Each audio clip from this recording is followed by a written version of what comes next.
Hello students, so today we are going to start our chapter number 1, the sentence. तो जैसे कि हम छोटी क्लास से इससे पढ़ते आ रहे हैं, सेंटेंस क्या होता है? एक group of words. So a group of words that gives complete sense, has a proper formation and contains a verb is called a sentence. यानी ऐसा ग्रुप ऑफ वर्ड्स जो कंप्लीट सेंस दे और उसमें एक वर्ब भी जरूर होनी चाहिए, उसी को हम क्या बोलते हैं? Sentence. Every sentence begins with a capital letter and ends with a full stop, question mark or an exclamation mark. यानी कोई भी सेंटेंस स्टार्ट होता है कैपिटल लेटर से और फिनिश किस पे होगा? फुल स्टॉप से. अगर क्वेश्चन पूछेंगे तो क्वेश्चन मार्क से एंड होगा, और अगर हम किसी से अपनी सडन फीलिंग्स जैसे एलास, हुर्रे, वाव वाले वर्ड्स यूज करेंगे तो वहां पे एक्सक्लेमेशन मार्क से एंड होता है. Every sentence has a subject and a predicate. हर एक सेंटेंस का सब्जेक्ट भी होता है और प्रेडिकेट, यानी एक सेंटेंस को दो पार्ट्स में डिवाइड किया जाता है. पहला होता है सब्जेक्ट और दूसरा होता है प्रेडिकेट. सबसे पहले subject. The subject is the first part of a sentence. It tells us who or what the sentence is about. In a sentence, a subject is usually placed first except in interrogative and exclamatory sentences. यानी subject होता क्या है? तो subject वो होता है जिसके बारे में सेंटेंस में बताया जा रहा है. यानी सेंटेंस में जिसके बारे में बात होगी उसी को हम बोलते हैं सेंटेंस, और उसको फर्स्ट पार्ट पे बोल देते हैं सेंटेंस का. ज्यादातर केसेस में ये पहले आता है, पर अगर इंटेरोगेटिव और एक्सक्लेमेटरी होता है तो ये प्रेडिकेट, तो ये सब्जेक्ट प्रेडिकेट के बाद यूज होता है. जैसे बॉयज प्ले क्रिकेट, तो किसके बारे में बात हो रही है? बॉयज के बारे में, तो यहाँ पर बॉयज क्या होगा? सब्जेक्ट, और बाकी का बच्चा हुआ predicate. Boys of the school play cricket, तो आपके पास उसकी बात हो रही है, यानी जो इस स्कूल के बॉयज है, तो बॉयज ऑफ दिस स्कूल, तो आपके पास ये पूरा सब्जेक्ट होगा और बाकी का प्रेडिकेट. तो सब्जेक्ट सिर्फ सिंगल वर्ड का भी हो सकता है और ग्रुप ऑफ वर्ड्स भी हो सकता है. तो यही सारी चीजें यहाँ पे बताई गई है. फिर आता है predicate. The predicate comes after the subject and contains a verb. It tells us something about the subject. Predicate क्या होगा? सेकंड पार्ट बोल सकते हैं, या फिर ये बोल सकते हैं सब्जेक्ट के बाद आएगा, या फिर जो भी सब्जेक्ट के बारे में हमें बताया जा रहा है, तो वो बाकी का सारा पार्ट क्या होता है? प्रेडिकेट. प्रेडिकेट में हमेशा क्या होगी? It always contains a verb, यानी उसमें हमेशा वर्ब प्रेजेंट होगी.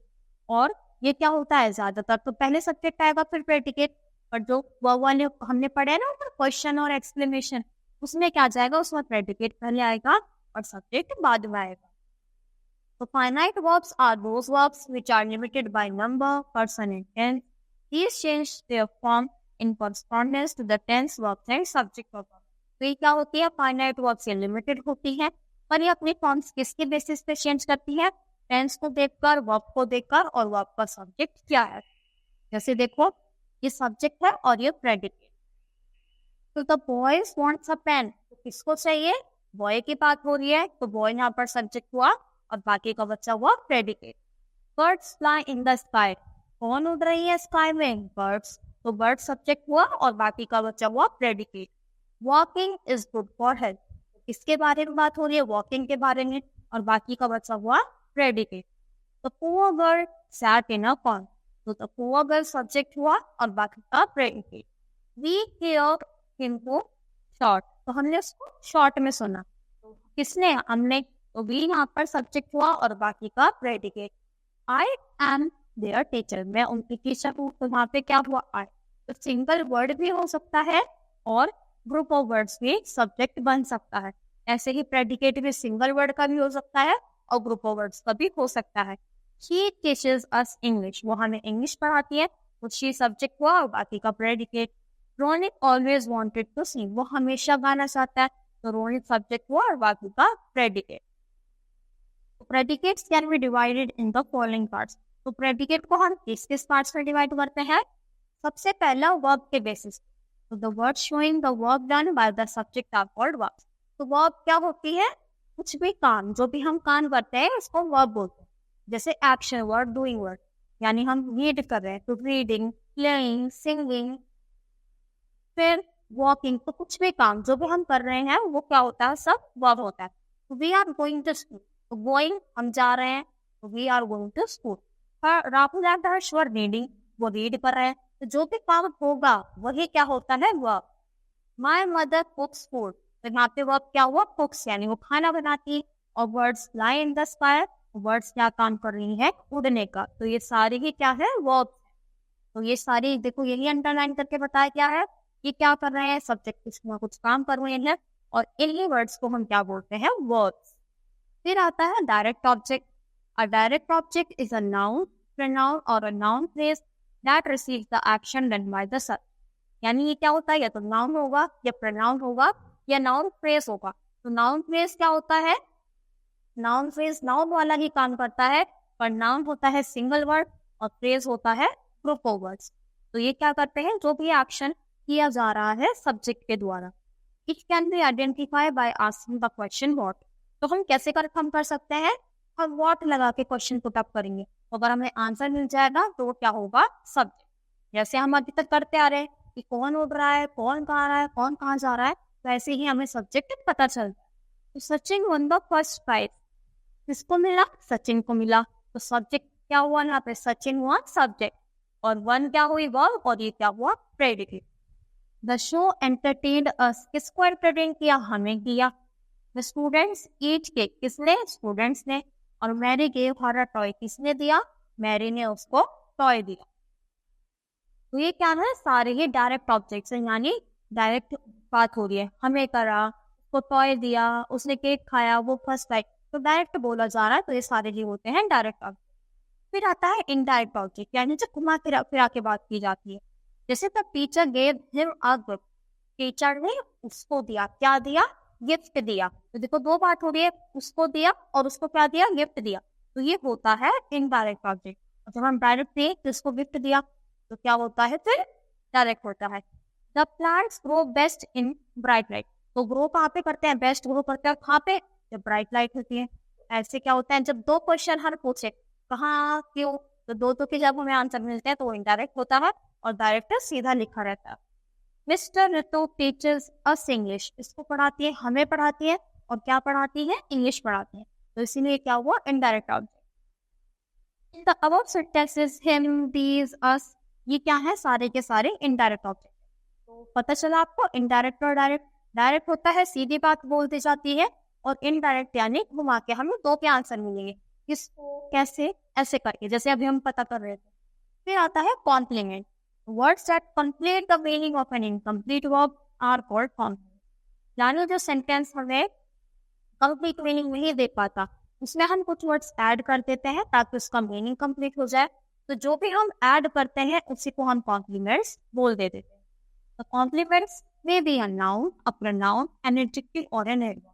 वो नाउन, प्रोनाउन, एडजेक्टिव, एडवर्ब में से कुछ भी हो सकता है। यू आर वेरी हैंडसम, तो यू आर क्या हुए, very handsome. You are quite right. He was too careless. How charming you are. तो ये सारे वर्ड्स क्या है, सेंटेंसेस को कंप्लीट कर रहे हैं। अगर हम ऐसे लिखेंगे you are, तो you are क्या, इनकम्प्लीट है। अगर हमने ये वर्ड जोड़ लिया तो सेंटेंस कंप्लीट होगा, मीनिंग आ गया। तो ये जो भी हम वर्ड्स को ऐड करते हैं किसी सेंटेंस में, उनका मीनिंग कंप्लीट करने के लिए, उसी को हम कॉम्प्लीमेंट्स बोलते हैं। और वो नाउन, प्रोनाउन, एडवर्ब, एडजेक्टिव कुछ भी हो सकता है। Always remember, when a sentence has helping verb, is and was verb has verb etc, the predicate is always complement। तो जब भी helping verb आएगी, main verb क्या होती है, जो अभी हमने verbs पढ़ी, तो जो भी verbs होती है वो main verb ही होती है। पर जैसे इनमें से अगर कोई भी वर्ड आ गया तो उसको हम helping verb बोल देते हैं, जो main verb से हमेशा पहले आते हैं। जैसे is singing, is helping verb हो जाएगी और singing main verb हो जाएगी। तो जिसमें भी main helping verb आती है तो उसमें प्रेडिकेट क्या होता है, कॉम्प्लीमेंट होता है। फिर आता है इन्फिनेटिव एंड जेनेटिव। इन्फिनेटिव क्या होता है, जिसमें टू लग जाता है। इन्फिनेटिव से हमेशा याद रखना है टू। तो देखो यहाँ पे भी दिया गया है, तो जैसे टू गो, टू प्ले, और हमेशा किसके पहले लगेगा, यानी टू के बाद हमेशा फर्स्ट फॉर्म ऑफ वर्ब आएगी, यानी बेस फॉर्म। तो वो वेंट गॉन होता है ना, तो फर्स्ट फॉर्म वो आए। तो to play, to read, to learn, तो क्या होगा, टू आएगा वर्ब की फर्स्ट फॉर्म के साथ। In case of gerunds, ing is added with the first form of verb. और जेरेंट में क्या होता है, वर्ब की फर्स्ट फॉर्म के साथ ही ing होता था, जो हम कंटिन्यूअस में भी यूज करते हैं। Sometimes these infinitives and gerunds do the work of an object in the sentence. और कभी कभी जो infinitive और gerunds है वो ऑब्जेक्ट बनने का भी काम करते हैं. ये नहीं कि हमेशा सब्जेक्ट बने, ऑब्जेक्ट भी बनते हैं. जैसे infinitive है तो to the park, to play, to sing, to speak. यहाँ पे ये infinitive बन गए क्योंकि to आ गया. और gerund क्या बनेंगे? Parking, playing. gerund की पहचान है ing और infinitive की पहचान है वर्ब से पहले, वर्ब के फर्स्ट फॉर्म से पहले टू लगेगा और gerund में वर्ब की फर्स्ट फॉर्म में ing. तो यही इनकी क्या है? पहचान है. यानी ऐसे हम इनको आइडेंटिफाई कर सकते हैं. जैसे देखो, he does not like to play chess. तो टू प्ले आ रहा है यानी यहाँ पर क्या लगा? इन्फिनिटिव. टू देख के पहचानना है. he refused to obey the orders. तो टू ओबे यानी infinitive. Girls are singing songs. Girls क्या बने? सिंगिंग, ing आ गया तो यहाँ पर ये क्या बन गया? gerund. यहाँ पे infinitive. she is preparing, ing. तो यहाँ पे भी क्या बना? gerund. तो ऐसे ही देखकर हम क्या करते हैं? पहचान लेते हैं. तो देखो इसमें वही बताया गया है कि इनडायरेक्ट कैसे बनना है और डायरेक्ट कैसे. जैसे the manager gave Asim a prize. तो ये किसका दिया हुआ है?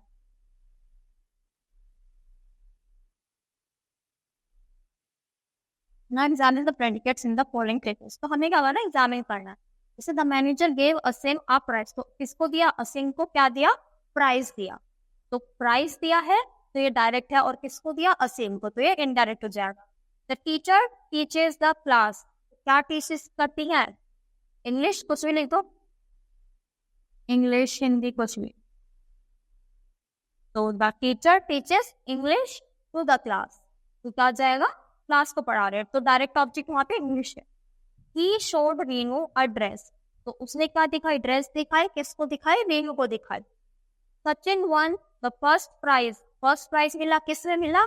उसमें लिख सकते हैं बैडमिंटन, हॉकी, कुछ भी. तो जो भी क्या हो जाएगा? The first prize in hockey. तो ऐसे हम क्या करते हैं? डायरेक्ट और इनडायरेक्ट ऑब्जेक्ट फिल कर सकते हैं. बाकी जो इसमें हार्ड था वो यही वाला पार्ट था, तो इन्फिनिटिव्स वाला और gerund वाला. उसकी हमने पहचान बना ली तो आसानी से हम इसको फाइंड आउट कर सकते हैं. आई होप आपको पूरा चैप्टर अच्छे से समझ आया होगा. तो अब हम नेक्स्ट क्लास में अपना न्यू चैप्टर पढ़ेंगे. तब तक के लिए गुड बाय.